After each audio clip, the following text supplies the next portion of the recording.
All right, cool. So I'll get started. For those that don't know me, I think I know most of you guys anyway. I'm Ms. Garlick. I am the assistant head of science here, and I teach level 3 chemistry, level 2 bio, and level 2 chemistry, and then some general science for obviously like the year 9s and 10s.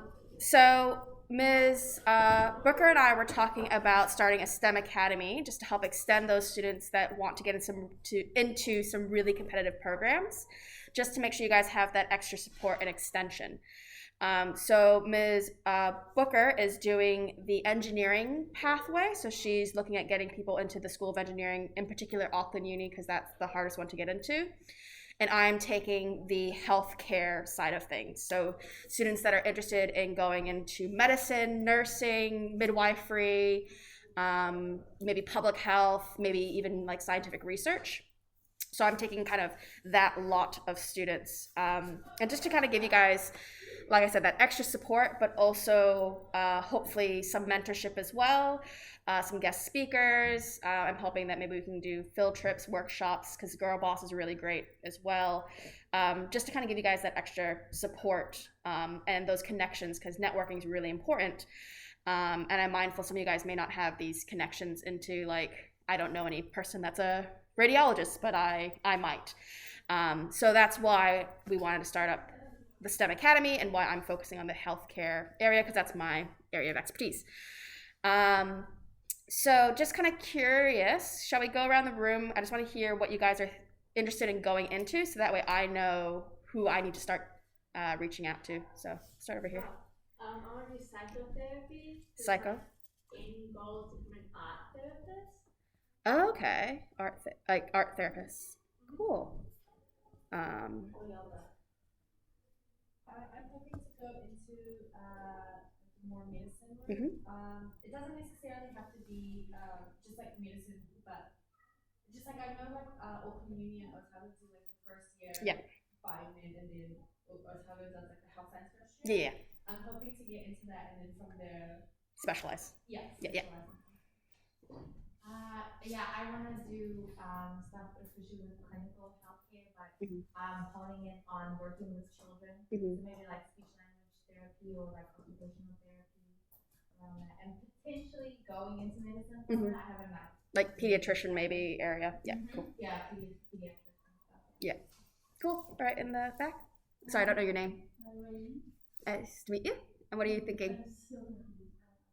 You're not really sure what you want to do, but it's still good to come along just to know what's there. Because if you don't have a decision yet, like, that's totally understandable. And that's what I'm also hoping to do with my kind of end of the STEM Academy, is to give you guys that exposure to jobs you may not know exist, just to know what's kind of available. Hayden?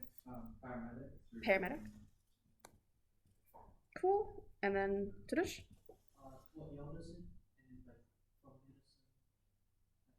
Yeah, cool. So lots of people interested in med school. Which is good, but obviously you guys need to know how to kind of get in there, and also backup plans, because it's very difficult to get into medical school. So some things to kind of keep in mind with the healthcare pathways is that there's lots of different ways you can study different aspects of healthcare. And I might switch to the document camera now so we can I'll jot down things. You're welcome to jot things down as well. I'm also going to put it online. I'm going to scan what I wrote. So when you are thinking about getting into these kind of jobs, you need to kind of be mindful that there's, like I said, different avenues. The first avenue that you can go down is a polytech, which I know we've had a couple of polytechs come in and give talks about that. Another way, obviously, is university. And I don't think for medical pathway stuff you can really do like on-the-job training for that. It's not like you can go start working at a hospital, not like you can work at a cafe kind of thing. So you're going to have to do some sort of tertiary education. So secondary is referring to high school, tertiary refers to as university. There's lots of different polytechs in New Zealand. There's, I think, maybe 7 or 8 universities. And a lot of people don't know the difference between the two. Polytechs can offer things that are shorter courses. So like certificates and diplomas. So you might do 1 year of study and you walk out with a qualification. So polytechs can do kind of certificates, diplomas, and those can be like maybe 1 or 2 years depending on what you're trying to do. Universities won't offer those sort of things, or if they do, it's going to be like a bridging course.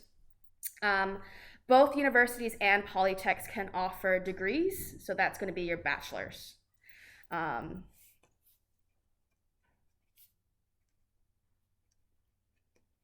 So a bachelor's degree is 3 years of study.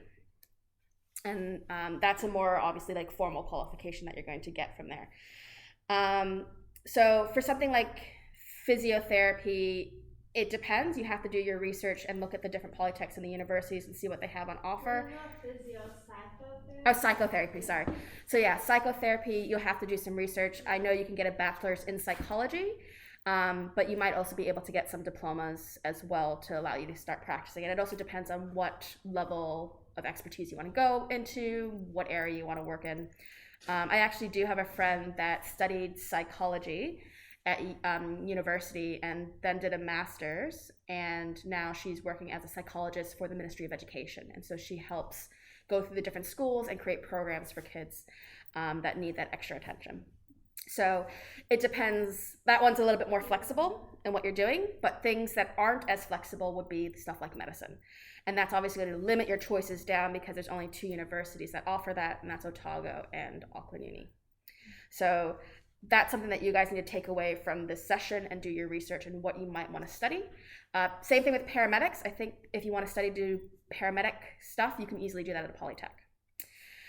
The other thing you need to think about when you're trying to decide polytech or university and which polytech and which university is the type of education that they offer and the type of their teaching style.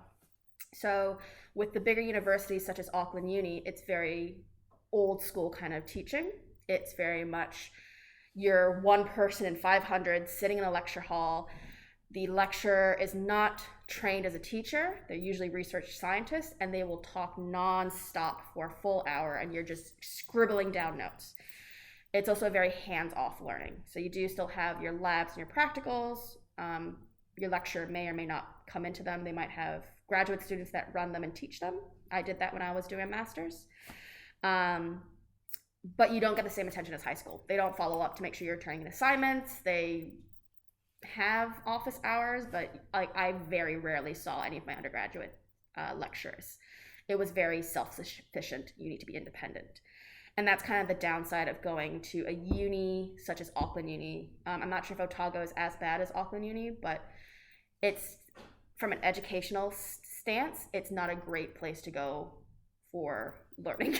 It's good for research and when you want to do grad school, but it's not good if you're needing more support as a learner, in my opinion. Other universities are a little bit more hands-on. It depends on the size, it depends on their program. So I think AUT, I know, has a better reputation of being hands-on, especially for the nursing aspect. And like nursing at Auckland Uni is very different from nursing from AUT. And the AUT nurses actually come out more prepared because there's more hands-on teaching. Same thing with some of the polytechs as well. And they also tend to be smaller classes and things like that. So those are things you need to look for and research, and that's why you should go to those open days, so that way you can get a sense of what the university is like and if it fits for you. You have to really get away from that idea of status and be like, I want to go to Auckland Uni because it's ranked the best. You need to pick what's best for you. So even if it's Unitech, if it's the best program for you and you're going to walk out qualified as a nurse, that's the program you should be in. Yeah. Yeah. Because I will say a lot of teachers at this school kind of discourage you from thinking of different universities in Auckland because they think it's a lower status. It's not. And it's kind of like, it makes you feel like, oh, should I just go to Auckland? Yeah, and there's a huge pressure to go to the best university because of the title. And I know I came from that system being an American. Yeah. And now that I have went through their program and I've met other people, like you can still have a very successful career without going to the Auckland Uni. And I know a lot of people that have not been trained very well going through Auckland Uni. I also know a lot of people that regret even getting their bachelor's degree and studying at university because they realized I did more study than I needed to. So that's something to keep in mind. The other thing to keep in mind is you're making some big decisions early on, especially when you're studying at university, and it's very easy to get stuck in the trap of just being on the hamster wheel and just keep going and going and going, and then you get to the end, you qualify, and then you go out to work and you realize, I hate this. So do take your time to do your research. Try to shadow people when possible. And like, I'm amazed at how welcoming people are when you just flick them an email and say, can I shadow you for a day? Can I ask you some questions? Most people are very, very happy to talk to young people because they want to get you into the profession. So if I have any contacts, I will pass them on to you, and I'm going to encourage you guys to contact them and ask them questions and see if you can go down and just shadow them for a day. One of the things that I am very grateful I did at your age was that I had a family friend, it was my brother's best friend's parents were both scientists. So I was able to actually go into their lab and spend a day with them just to see what a scientist does. I also did a summer internship with them and just cleaned lab glassware for a summer just so I could learn, techniques and sciencey stuff. And I did a summer internship with them later because I had that long-term relationship with them, and that gave me a lot of experience and exposure, and it helped me decide, this is the pathway I want to go down. So it's worthwhile if you can try to get yourself into those things. Like if you want to become a paramedic, contact St. John's and see if they're willing or if they're able to like have you shadow them for a day. Just so you can kind of get an idea of what the job is like and whether or not it's meant for you. And the other thing I want to stress that it is okay to change your mind. I've seen a lot of people go down that track, finish medical school, work for a couple years as a doctor, and then quit. And they don't use their medical license. And that's a huge waste of time. I've seen a couple do that. They just burn out or they just realize this is not for me. And I was in the same boat. I was on the pathway to do research. I quit at my master's degree and didn't do a PhD because I realized research is not for me. And it's okay to decide that. And the great thing about studying a science degree is that there's lots of things you can do with that science degree. It's frustrating that there's not a clear pathway. Like you go, I study it to be an engineer, and then I'm done. I study to be a doctor, and then I'm done. But with the science degree, you do have that flexibility, and you can have that exploration to do something that's a little bit different from what you actually studied. And that's really great because it means that you can adapt.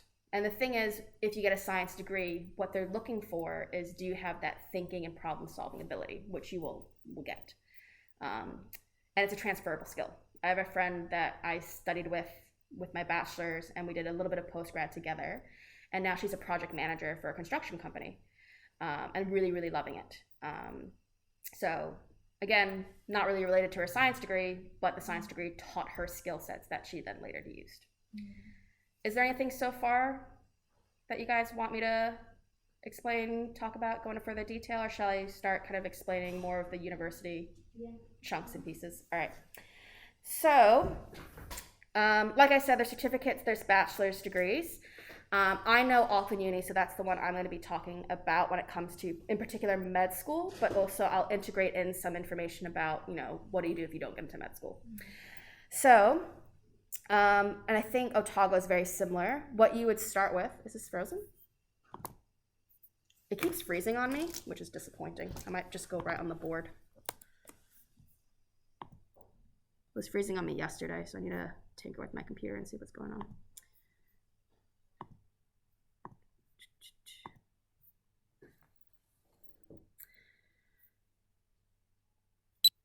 All right. So when we are talking about med school, you don't directly apply to med school. You need to first do an entry year. And so that entry year can either be a BSc, which is in biomed, or you can do a bachelor's of health science. I think that's the abbreviation for it. Which basically you do 1 year. And after that 1 year, both of these can apply into your bachelor's of medical and health science. or medical surgery 1. So then I'm just gonna write med school because I can't remember the abbreviation. What was the surgery one? Yeah, it's like a bachelor's of medicine and like like surgery or something. I can't quite remember the acronym for it. But that's med school. That's 6 years. Sorry, that's an additional 5 years. So total it's 6 years. And then you can start practicing as a doctor. And obviously when you practice as a doctor, you start as, I believe it's called a register, and you do a couple years, and you're still kind of like, you're like a baby doctor. Yeah. You don't have the full kind of scope of being a doctor, but you are a doctor qualified. And you still have to do tests every couple years just to make sure you're building your competency, and then you start doing some specialization as well. So that's med school. So total, you're looking at 6 years at university. The good news is that at about, I think,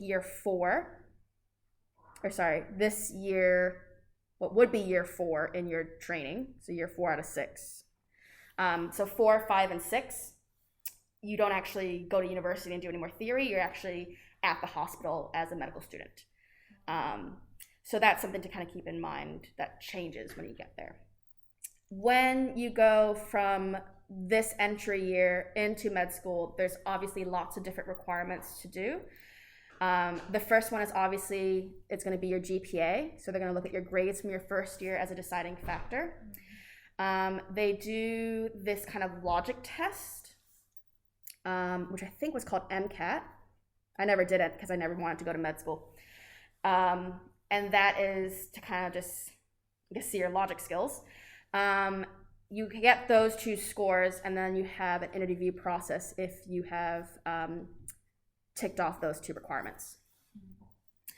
So there's lots of things that obviously kind of are filters into med school, and it's actually really difficult to get into med school because they only accept, I think, like 200 students from a course of 1,000, and that was just biomed. That interview process is really important, so I don't want you guys just to study and study and study all the time, because the problem is you're not going to then have a well-rounded CV going into med school, because they're going to want to see that you have people skills, that you have leadership, that you're involved in co-curricular. So just kind of keep that in mind. If you don't get into med school, you can then finish your bachelor's degree and apply again. So keep that in mind, that it's not like you don't get it in your first round and you're done. What you can do is you can actually get the full bachelor's, and then you can apply again as well. So you finish your other 2 years. Does that make sense? Mm-hmm. So basically, with your bachelor's, that's the 2 years after that first year. So total, you're working here with 3 years.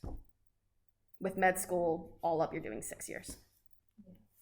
And like I said, you can apply back in after you finish that. The thing you have to keep in mind when you do, it's fine, take a seat.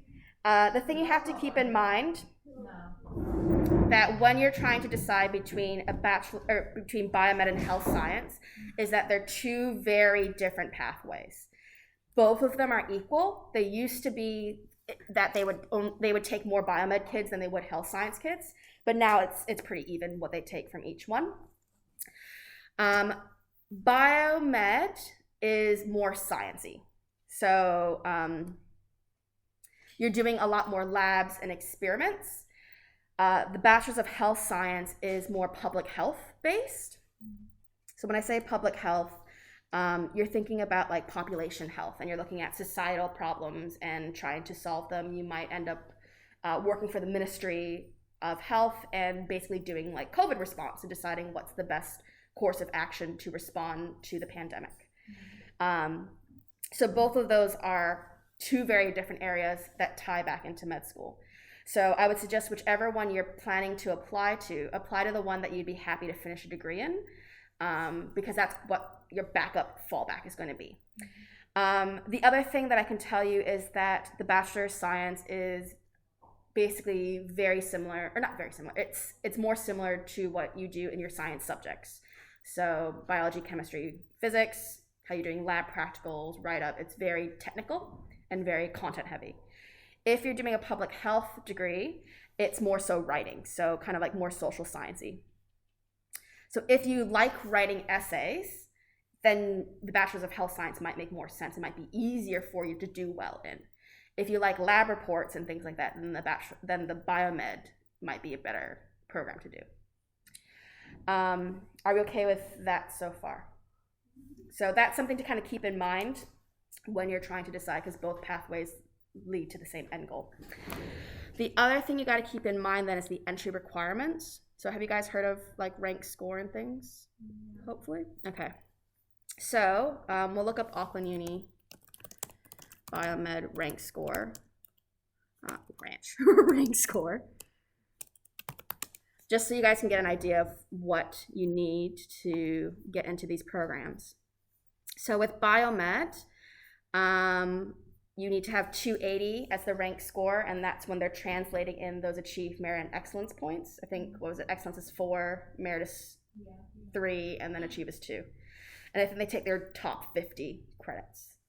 So some people want to do the biomed pathway, and so they're concerned about rank score and getting to that 280. So I'll write that on a piece of paper, which is what you guys will be thinking about. If you don't meet that requirement, you can still do a Bachelor of Science under a different category, such as biological, chemistry, pharmacology, or physiology. The great thing about those programs is that a lot of the first year stuff overlaps with each other.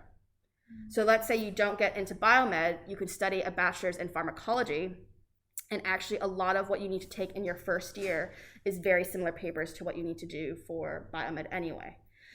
You may not be able to apply to med school directly, but you'll be able to have a head start on some of those papers, and then you can apply into biomed the second year or the second semester, and then apply to med school. So I don't want you to think that it's like the be all and end all. There's multiple ways to get to the same destination. And actually I studied pharmacology in postgrad. I thought it was more interesting. So those are some things to keep in mind, and obviously like there's different programs that you can then transfer into with biomed, like medical imaging and things like that. So there's other things you can do in healthcare that isn't becoming a doctor. And a lot of people, and this is why I suggest contacting doctors, contacting other people in medical professions, because you might find that actually I don't want to be a doctor. I don't want to work those long hours. You might be paid a lot, but when you break it down per hour, it's not that much. And a lot of people are worried about their work-life balance. And so you might be better off becoming like an ultrasound technician. You're still working in a hospital, you're still in healthcare, but you're not working the same hours that a doctor needs to work, and you're still getting paid quite well. But a lot of people are stuck on medicine because they think about the prestige of it. And you need to kind of break that mindset, because you got to do what's best for you. And there's like optometry and pharmacy that you can also apply to as well. And those are things that are part of what's known as like the allied health. So the allied health workers are actually on strike right now. Yeah, and so those are the people that are in the hospital as like physios and dietitians or nutritionists. No, dietitians is the right word for it, because that's a special qualification. So they're the ones that are doing other things like that. So there's other avenues that you can do in healthcare that is not going to require that like as much uni, as much debt, and as much training afterwards. But you got to do what's, like I said, best for you. So that's the health science one. The other one is, that's the biomed one. Health science is a little bit different. I was looking all this up the other day for you guys. So if we're looking at the entry requirements again for this, in this case, the entry requirements are a little bit lower. It's 250. So that's why some people like to do the health science instead of the biomed. The thing you have to remember that's a little asterisk for this qualification or this entry than the biomed is that they need a minimum of 18 credits. They need those 18 credits in a non-science subject, so English, geography, history, classics, history of art, or Tereo, or social studies, so lots of different options. And then you also need 18 credits in one of the sciences as well, so chemistry, biology, or physics. And that's, again, something else that I want to do with this STEM program is that I'm mindful that you guys need to get 18 credits in one of those sciences, and providing that support in order for you to do that. So you guys have to, again, go away with thinking about, what, if you want to do health science, are you going to get your 18 credits in bio, chem, or physics? Do you want to just focus on trying to do it in one subject, or do you want to have a backup and do 2 subjects so that way if you muck up in one, you still have another one as your backup? So that's something you need to think about, and then follow up with your teachers about how do we then get those 18 credits. So I know in chemistry, the way we're going to do it is by an extra external. And unfortunately, you can't cross credits. You can't do a combination of bio and chem to get 18 credits. It needs to be in that one UE approved subject. So that's something to keep in mind if that's what you want to do. So just kind of pointing out things like that. There was something else I was going to point out to you guys. Let me just find it because I forgot the acronym name. There was MAPUS and there was something else as well. Maybe I was trying to find, because I was messaging my friends to ask them about it. UTIS. So I'll point out MAPUS, and I'll also point out UPIS as well, because some of you guys will qualify for one or both, or UTIS. That's not the one I want. Cool. So Auckland Uni in particular, that's not the one I want. It's the Facebook group. That's the one I want. Okay. So Auckland Uni is very, and I'm sure Otago does this as well, is they're very mindful that we want to increase the numbers when it comes to Māori and Pacifica, especially in fields like medicine and healthcare, but also in like scientific research as well. Because with that representation, you're going to ask different questions. And on top of that, you'll be able to bring that cultural knowledge into your practice as well. So like for example, the doctor that I go to is a Malaysian Chinese because I'm Malaysian Chinese, and I don't then have to explain so many layers to my identity because he automatically gets it. And so that's why they're trying to bring up this targeted scheme. I think what the aim is, they want to increase the number of Māori and Pacific healthcare professionals to 10% by the year 2020. So that was a couple years ago. So I'm sure it's changed since then. But with that, they offer extra support, and that's what I need you guys to be mindful of. They can help you with all the different steps of the application process as well, which is useful to kind of know. They offer tutoring, like lots of extra stuff. So this MAPUS is for, I believe, the Faculty of Medical and Health Sciences. So I don't know if they have one for the Bachelor of Science, like if there's a parallel program, but it's always worth kind of looking into and asking to see what resources are available there. And even though you're not at university yet, it's worthwhile to reach out and contact them and see what other sort of programs are there, because they might be able to help you get on the track. And I talked to 2 of my friends, my friend Steph, who I trained with, who was interested in becoming a scientist, and I talked to the fiance of a friend who went on to do medical school, and they both spoke very highly of MAPUS.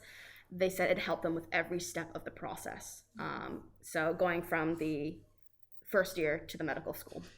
So I just want to point that out in case you guys weren't aware of it. The other thing I wanted to point out to you guys is the the undergraduate targeted emission schemes.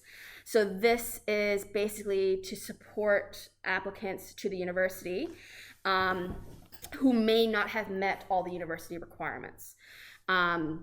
So this is a larger kind of focus. It includes obviously Māori and Pacific students, but also applicants with disabilities, applicants from low socioeconomic backgrounds. So for their purpose, they're looking at decile 1 to 3, and we are decile 2. So you guys do qualify for things like this. Yay for being poor. And then the other thing is applicants who themselves or their parents or primary guardians have been granted a refugee status in New Zealand.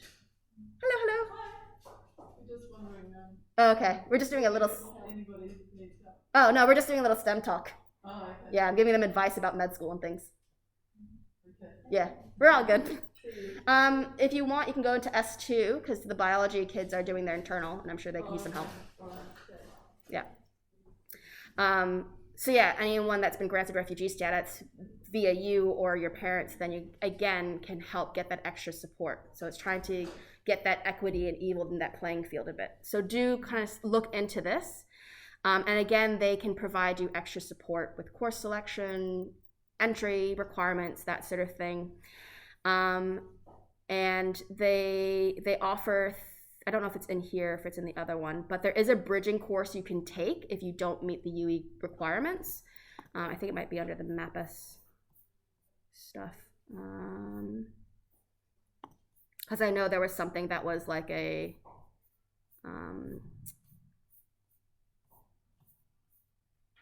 here it is.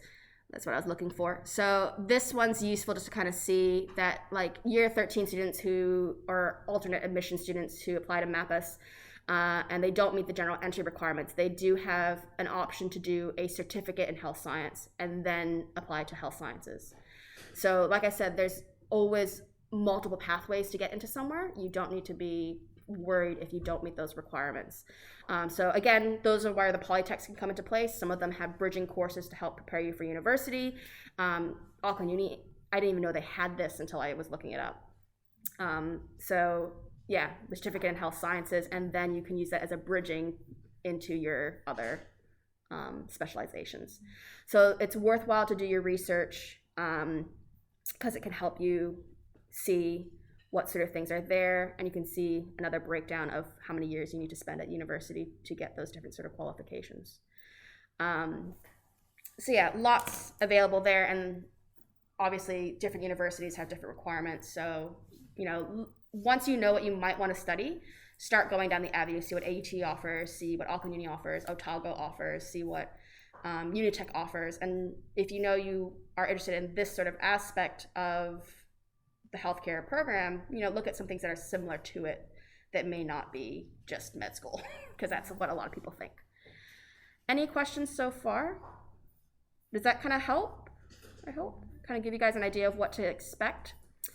All right. I might then, is it going to freeze again? I might then talk about research, because I know some of you guys are interested in that. I'm just going to keep closing it and starting it again. I need to figure out what is making my computer freak out. The other thing is that a lot of these university people, their contact information are on the website. So you can flick them an email and see if you can talk to them. Yeah, Charlie. I just have a question about, you know, how this is start applying to uni spec soon. Yeah. So I tried to apply yesterday for, to like start my application Yeah. for Auckland Uni. It has like what qualifications you have and are working towards. Do we put level 2 or level 3? I would assume you'd put level 3, but I would check Ms. Wee, who's our careers advisor, just to double check that. Yeah. Because obviously I haven't filled in the university application in a very long time. I think you put in like the highest level that you are working towards. Yeah, because they have it's like the one we've had completed. Yeah. And it's like and the one because if you think you'd be able to put 2, but you can put 1 and it's like. Okay. You can put five. I managed to, but it was great. You can say that you've achieved level 2 and you're going for level 3. Yeah, and I think the other thing is like if you say you're working on level 3, they'll still grab your transcript so they can see that you've gotten level 2. Yeah, I'm not quite sure because, and you also have to remember when I applied as an international student. So like what they were looking at was totally different than what you guys will be looking at.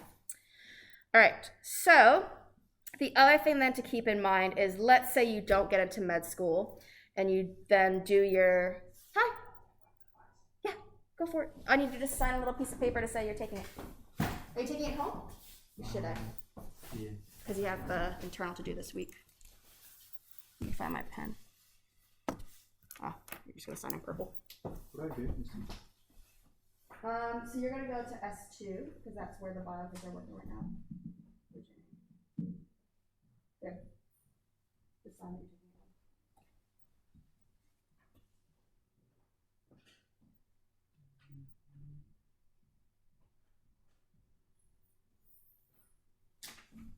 All right, we'll grab it.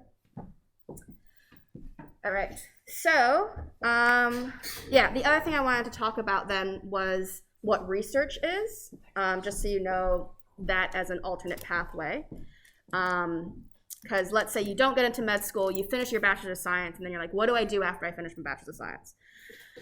You can go into the workforce, but if you're interested in doing any sort of scientific research, then you're going to need to go to what we call postgraduates. So this all under here is what we call undergrad.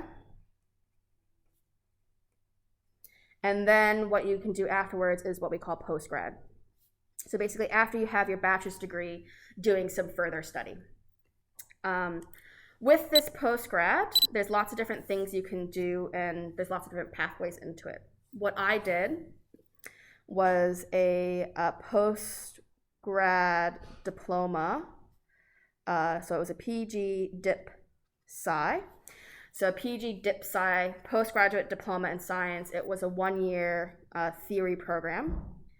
And that was going from BSc to a postgrad diploma. Then after that, I did my MSc, which is your master's degree. And that was another 1 year. So 2 years after that, I get a master's degree, basically. The nice thing about this setup is that you can leave at your PG Dip Sci year if you don't want to do your project. But if you do want to do a research project, then you have to do this as your foundation year. It's a really great year. It's probably one of my favorite years at university because you could study something that was like really of interest to you instead of having to learn all the other jargon. So bachelor's degree is basically there to teach you a good overview of everything. Try to figure out what you like. PG Dip Sci year, you get into your niche, and then master's degree, you do your project in your niche. So if you're interested in bugs, this is where you'd get to the point of doing your own projects. The advice that I was given when I was your age from a scientist was that if you wanted to work in scientific research, you needed at least a master's degree. And at that point, all you can be is a technician. So you do someone else's experiments. Someone else has the big ideas, and you just do the grunt work for them. If you want to do your own experiments and run your own lab, then you need to do a PhD. And that was somewhere between 3 to 4 years in New Zealand, at least. Once you have a PhD, then you do something called a postdoc. It's basically the same amount of time that you would go to medical school anyway. And eventually, with a postdoc, you then get positions and you work your way up at a university, or you work your way up in an industry being a scientist. Once you get a PhD, you are able to do your own projects. So you get to decide what you want to research, and you also have people working under you. So you'd have master students working for you. You would have technicians working for you, that sort of thing. So that was the thing you also need to decide. And I knew at a young age that, and this was the advice that was given to me, was that I should probably go on and do a PhD because I don't think I could be the person that would just do someone else's work. I have the big questions and the big ideas. So when I was your age, I knew I needed to go to this level. So I knew I was going to be at uni for a very long time. So that's kind of something to keep in mind. There is a fast track to the PhD, and that is you can combine both of these years into an honors year. So that's just 1 year. And basically you do the learning and the project in the second half. So you condense the 2 years down into one. And this is where a lot of my friends got stuck on the hamster wheel. So a lot of my friends did the Bachelor of Science, didn't know what to do. Was like, well, I might as well keep studying because I'm not ready to leave. They do the postgrad diploma. They're like, oh, well, I'm already halfway to my master's. I might as well finish the master's. And then they do the master's, and then they're like, I don't know what to do. I'm just going to do a PhD. And they get through the process. They become a scientist, and then they realize, I really don't like this. I have a lot of friends that have gotten their PhD and are now actually not working as scientists anymore because the world of science wasn't for them. Mm-hmm. And that's what I'm saying. It's very easy to get on the hamster wheel and think, I need to do the next step, I need to do the next step, I need to do the next step. And then when you decide your career at basically 18 and you realize that this is not what I am now wanting to do.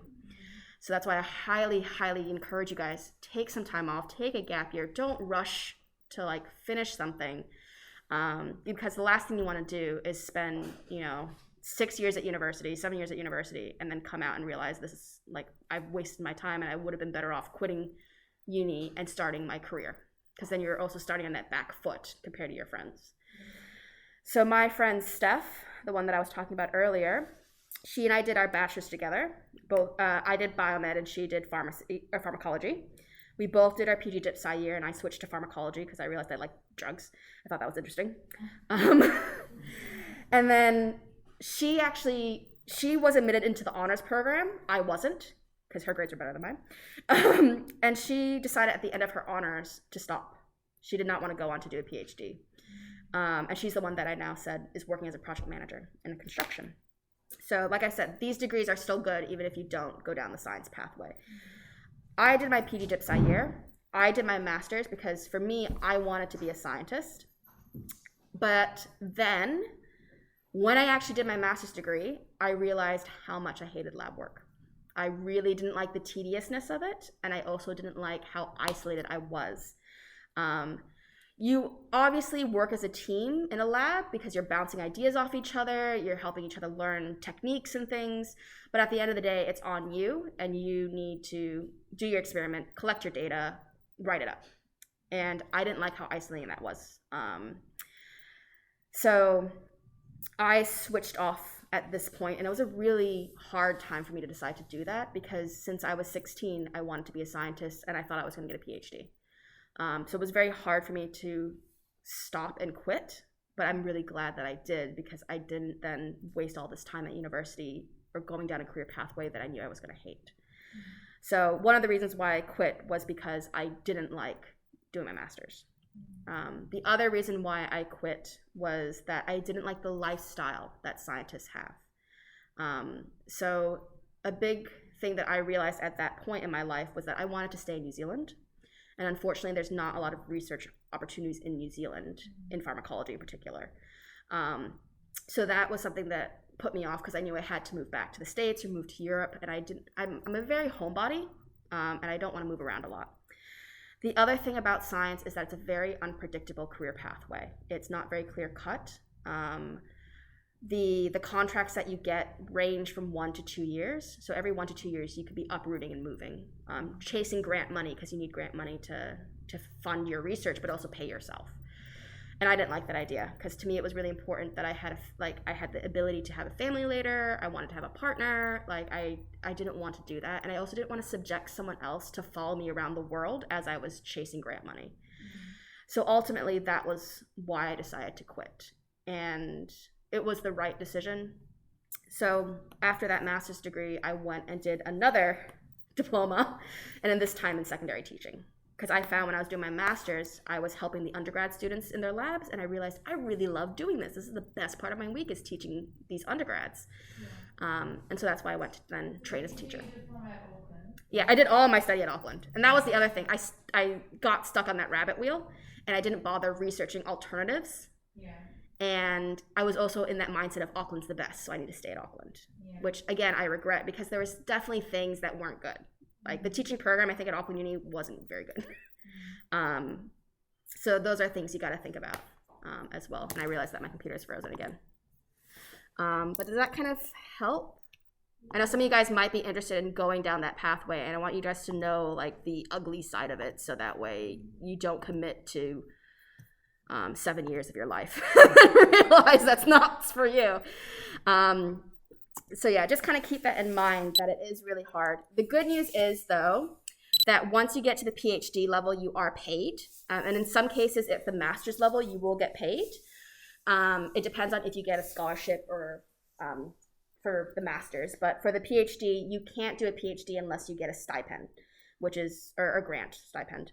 So basically, you need to get money to support yourself. And you're basically kind of more like an employee at the university than a student. So it's a really kind of different relationship that you have. So yeah, that's kind of my little 2 cents on that. And like I said, it's okay to quit at any point. and to change. And I've also seen people that have gone to medical school and find they really do like research. And so some of them have actually done med school and then have done some research and have gotten qualifications in scientific research. Both med school and PhD, you'll walk out with a title of being a doctor. One doctor is obviously useful, and one doctor is just, I'm very knowledgeable in a niche, and that's it. So that's kind of what you kind of get at the end point. It's similar levels of kind of education. And again, it depends on what you're studying. So like, I know Blake, you're interested in bugs. So there might actually be other avenues to study that without having to go down this rabbit hole. I wouldn't know myself, honestly. Yeah. A lot of the people I've talked to say like, oh, I did one part in like microbiology, Yeah. and then the other part was in entomology. Some people did zoology, microbiology. Yeah, and that's what I'm saying. There's lots of pathways that like can general terms. So like, you know, you do like biology, which is like an umbrella Yeah. for all of these different things, and then when you're in your postgrad, I guess that's Yeah. when you start really separating out. specializing. Yeah. Yeah. And the thing to remember is that since you are interested in kind of like conservation and bugs and things like that, you could work for the Ministry of Conservation. You could do work with them without having to maybe go through all this kind of postgraduate study to do it, because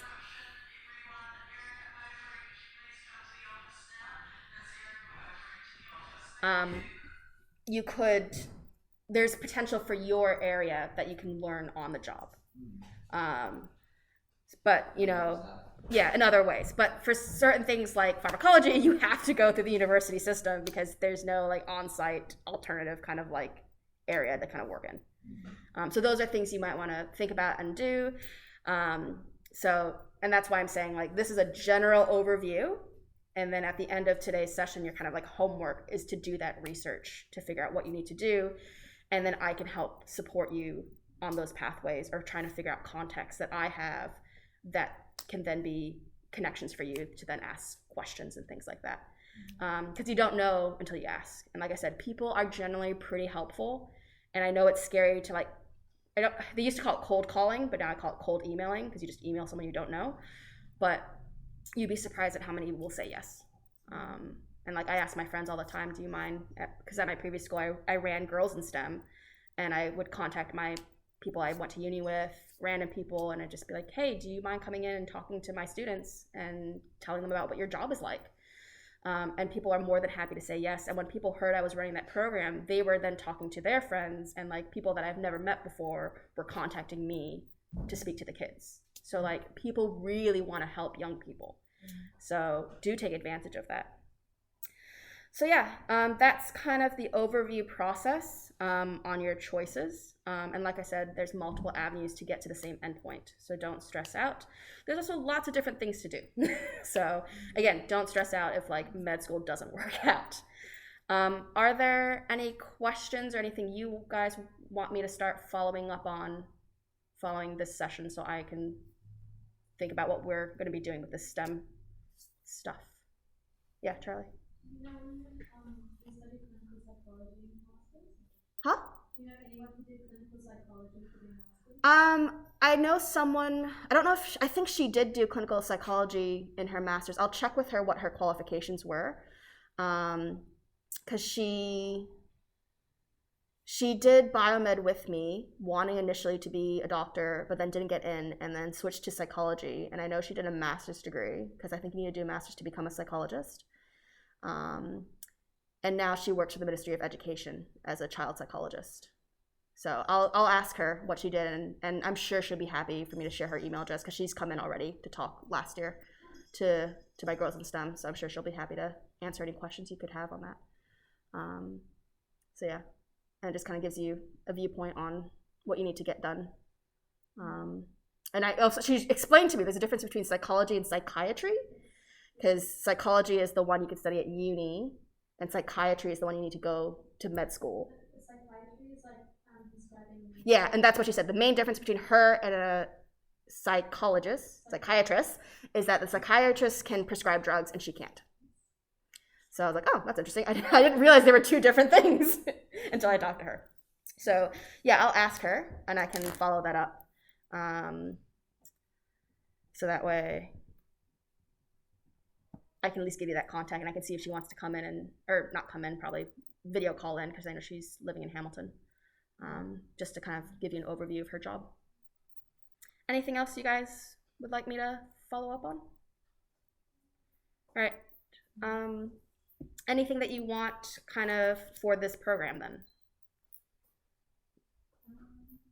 Like, what would you like to do? Well, I would like to know about the different university and like the different courses and Mhm. options. Mhm. Personally, like not just that one course. Yeah. Yeah. And that I think I can give you guidance on, and we can have sessions where you guys have that time to research, and I can show you how to find that information. Yeah. I don't think it's worth me just giving you presentation after presentation of it, but showing you how to access it, because you guys are going to have really narrow niches of what you might want to do, and I want to be able to support you in that niche. So yeah, different unis make sense. The other thing you guys need to think about is if you're doing health science, which of the 3 sciences you want to do the 18 credits in. Yeah. And then if you want to do it in chemistry, I can help support you learning the thermochemistry stuff. So I'm also mindful of that, and I know there's people who are just wanting to switch to thermochemistry because they don't like organic. Is So that in the psych? yeah, it is. Yeah, and the nice thing about the thermo is that it's easier to rope learn, but it's a lot more writing, and there's math skills that are involved with that. So again, it has to, like, it roots from what you decide to do. If you're thinking doing biomed to get into med school, then you don't have to worry about the 18 credits. But if you are doing the health science pathway, then you need to look at that avenue of the 18 credits. The other thing is I do have friends that work in public health, Yeah. which I'm not sure if you guys would be interested in hearing from them. Yeah. Definitely. Okay. So I can start reaching out to them to see if they can come in or video call in. I have one person that is doing her PhD in public health. So I can ask her. There's also someone I know that I think is working at the Ministry of Health, and she's actually part of the COVID response, which is really cool. And then I have another one who studied, I think, a conjoint between public health and law. And now she was working at the Cancer Society, and she worked for Habitat for Humanity. And I can't remember, but she was poached from the Cancer Society to work in a different program, I think also the ministry. So I can ask those people to see if they have any time to video call in and figure out what works for them and what works for you guys. So that way you guys have that, like I said, the context, the information, things like that. So I know that we have the Fridays planned out. I don't know if you guys want to use these Fridays as our STEM time, or if you want to schedule something in a break or before or after school is the other option we can try to do. Okay. We might need to do some extra ones just depending on if you're trying to pick up thermo. So I might have to run some extra sessions for just the thermo kids to make sure they get their thermo stuff. But I'll hold off until people make their decision on that. Like, So I was gonna ask on the topic of the context, Yep. then does medical science pathway, do they do like societies as well, or is that more of a biology? so if you're looking at societal issues, you're like, better when off. I say societies, I mean like big groups of people come together, do good things. No, so you're thinking about like the research pathway. So there is things where people go, oh, now I gotta remember the name of it. It's escaping me. But you can go up to these talks.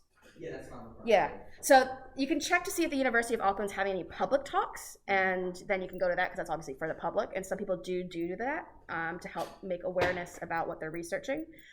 I know when you are a scientist, one of the things they do, I can't remember what it's called, but it's like there's all these like symposium isn't the right word. Conferences, that's the word I was looking for.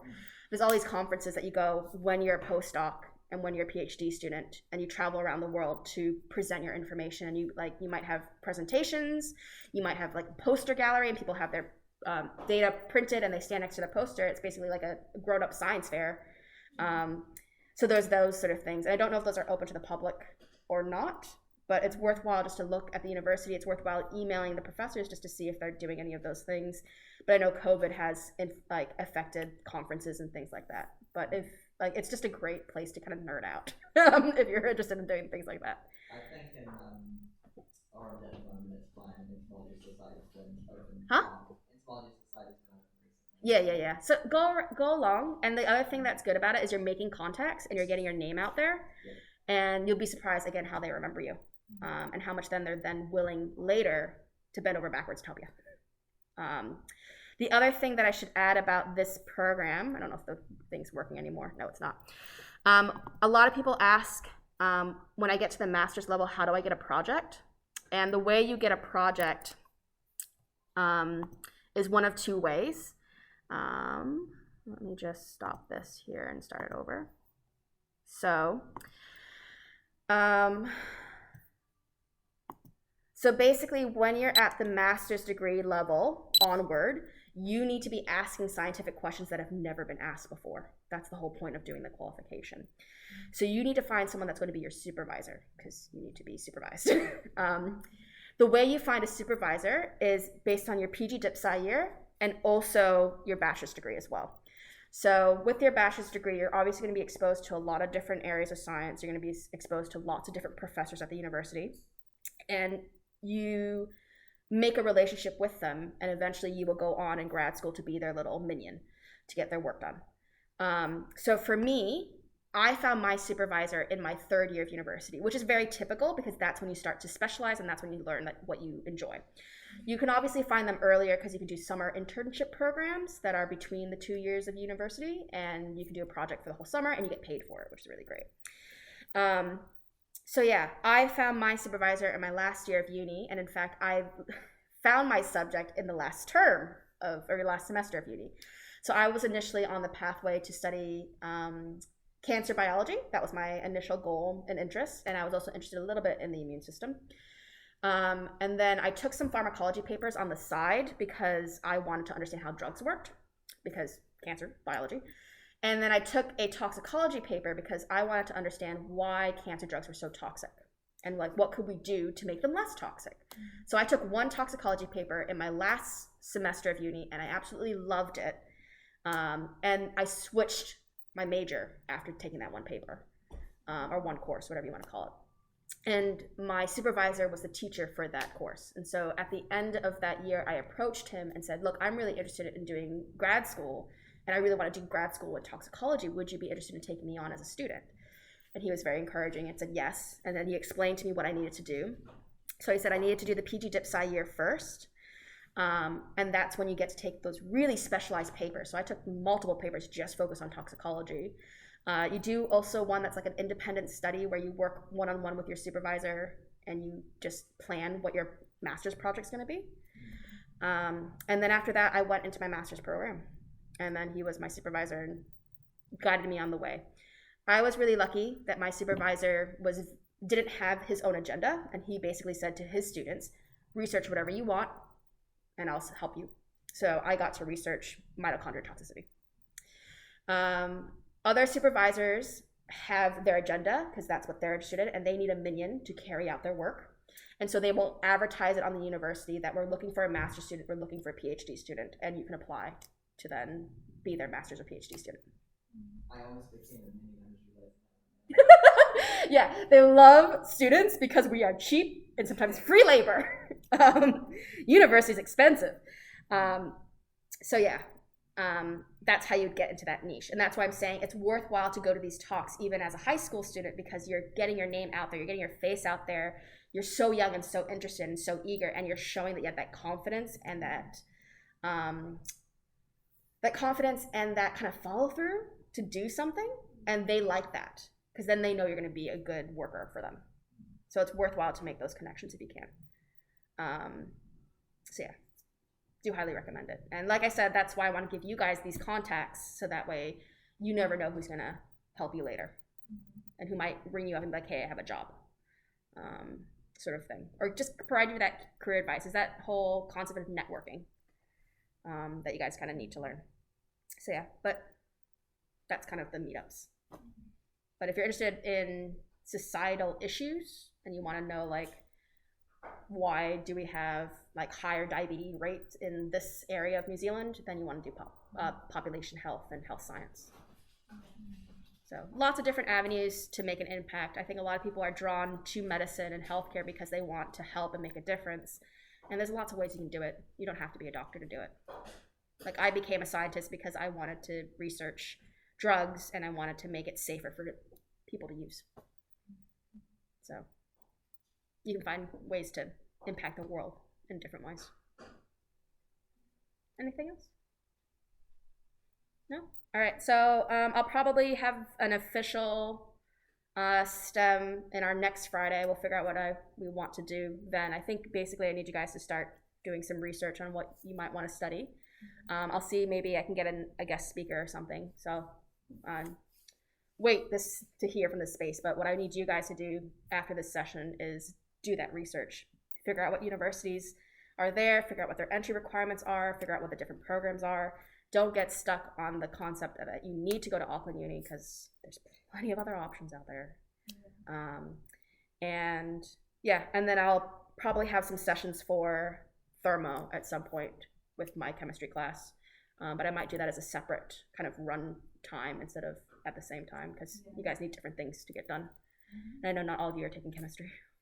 Actually, I think most of you guys are taking chemistry, but you don't need to worry about the thermo stuff if you're not taking chemistry.